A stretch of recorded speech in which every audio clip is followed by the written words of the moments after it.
بسم اللہ الرحمن الرحیم۔ السلام علیکم ناظرین، مرنے کے بعد مردہ اپنے گھر والوں کو کتنے سال تک یاد کرتا ہے اور کتنے سال تک روتا رہتا ہے، یہ سب کچھ جاننے کے لیے اس ویڈیو کو آخر تک لازمی دیکھیے گا۔ پیارے دوستو، دنیا اور آخرت کے بعد ایک اور عالم ہے جس کو برزخ کہتے ہیں۔ مرنے کے بعد اور قیامت سے پہلے تمام انس و جن کی ارواحیں حسب مراتب اس میں رہنا ہوتا ہے، اور روحیں کہیں بھی ہو جسم کے ساتھ ان کا تعلق رہتا ہے۔ قبر پر آنے والوں کو پہچانتی ہیں، اور یہ کہنا کہ فلاں کی روح فلاں کے اندر چلی گئی یا اس نے دوبارہ جنم لیا، یہ عقیدہ قرآن و حدیث کے خلاف ہے۔ حدیث مبارکہ میں آیا ہے جب مسلمان مرتا ہے اس کی راہ کھول دی جاتی ہے کہ جہاں چاہے جائے۔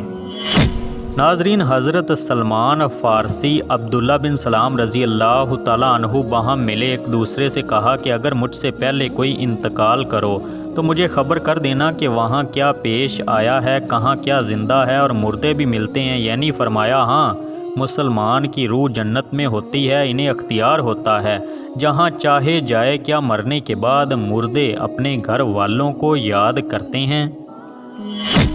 پیارے دوستوں، دیکھیے، جب کسی انسان کا انتقال ہو جاتا ہے تو مرنے والے شخص کو یہ معلوم ہوتا ہے کہ ہم اس دنیا سے منتقل ہو کر اس دنیا میں یعنی عالم برزخ میں آ گئے ہیں، اور اس کو یہ ساری چیزیں یاد ہوتی ہیں کہ ہمارا گھر ہے، مکان ہے، رشتہ دار ہیں، عزیز و اقارب ہیں، اور ہمارے بہن بھائی ہیں، اور ہماری ایک فیملی ہے، اور یہاں تک کہ جب اس مردے کی روح نکل جاتی ہے، جب اس کو دفنایا جا رہا ہوتا ہے، تو پھر اس وقت وہ مردہ اپنی آنکھوں سے ساری چیزیں دیکھ بھی رہا ہوتا ہے۔ یعنی اس کی جو روح ہوتی ہے وہ ان ساری چیزوں کو دیکھ رہی ہوتی ہے، اور اس کو یہ پتہ ہوتا ہے کہ اب ہمیں کفن پہنایا جا رہا ہے اور اب ہمارے جنازے کو اٹھایا جا رہا ہے۔ لہٰذا نیک بندہ تو یہاں تک کہتا ہے کہ جب اس کے جنازے کو لوگ اٹھاتے ہیں تو وہ کہتا ہے، اے لوگوں، جلدی مجھے لے کر قبرستان کی طرف چلو اور بہت جلد مجھے میرے اصلی ٹھکانے یعنی قبر کے اندر پہنچا دو،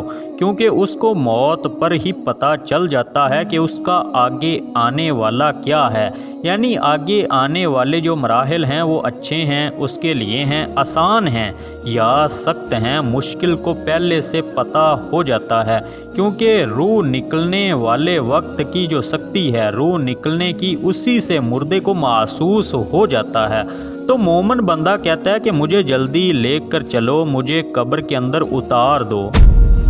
پیارے دوستوں، آقا دو جہان صلی اللہ علیہ وآلہ وسلم نے ارشاد فرمایا، دنیا مومن کے لیے قید خانہ ہے اور کافر کے لیے جنت ہے، اور جو گناہ گار، فاسق، فاجر، بے نمازی انسان ہوتا ہے وہ چیخ چیخ کر یہ کہنے کی کوشش کرتا ہے کہ اے لوگوں، تم مجھے کہاں لے کر جا رہے ہو؟ اے میرے بچوں، اپنی فیملی سے کہتا ہے کہ میں نے اپنے بچوں کے لیے بہت زیادہ کمایا اور ان کے لیے گھر مکان بنایا، اور اب تم ہمیں ہمارے گھر سے نکال کر اندھیری قبر کوٹھڑی کے اندر کہاں ڈالنے جا رہے ہو؟ اسے بہت زیادہ گھبراہٹ ہو رہی ہوتی ہے، تو وہ اپنی زبان حال سے کہنے کی کوشش کرتا ہے، اے لوگوں، مجھے مت لے کر جاؤ۔ بہرحال اس کو جب قبر کے اندر رکھ دیا جاتا ہے تو اس کو یہ پتہ ہوتا ہے کہ اب ہم قبر کے اندر ہیں، اور ہماری فیملی ہماری پچھلی دنیا میں جس میں ہم پہلے تھے وہاں ہماری فیملی اور ہمارے رشتہ دار موجود ہیں۔ یہاں تک کہ جب کوئی انسان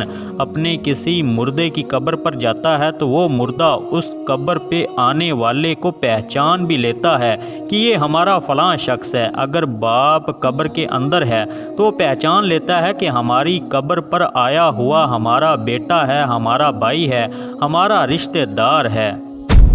لیکن ناظرین، اگر وہ اپنے گناہوں کی وجہ سے سزائیں بھگت رہا ہوتا ہے قبر میں، تو پھر وہ پہچان کر بھی اس کا کوئی توجہ اور دھیان اس کی طرف نہیں ہوتی۔ اچھا، آپ قبر پر جاتے ہیں تو کیا کہتے ہیں؟ کہتے ہیں نا، السلام علیکم یا اہل القبور، قبر والوں تم پر سلامتی ہو۔ اس سے مراد وہ فرشتے ہیں جو قبر کے اندر ہیں، اور وہ مردہ جو قبر کے اندر ہے اس کو یہ چیز پتہ ہوتی ہے، وہ پھر وہاں سے یاد بھی کر رہا ہوتا ہے اپنے گھر والوں کو۔ جب وہ یاد کرتا ہے، اور آقا دو جہان صلی اللہ علیہ وآلہ وسلم نے فرمایا، بخاری کی حدیث ہے، جب کوئی شخص اپنے کسی مرحوم کے لیے مردے کے لیے ایصال ثواب کرتا ہے تو جب اس کے لیے وہ تحفہ بنا کر اس کو پیش کیا جاتا ہے تو وہ بڑا خوش ہوتا ہے، اور اس کو یہ والی جو خوشی ملتی ہے شاید ہی کبھی اس طرح کی خوشی نصیب ہوئی ہو۔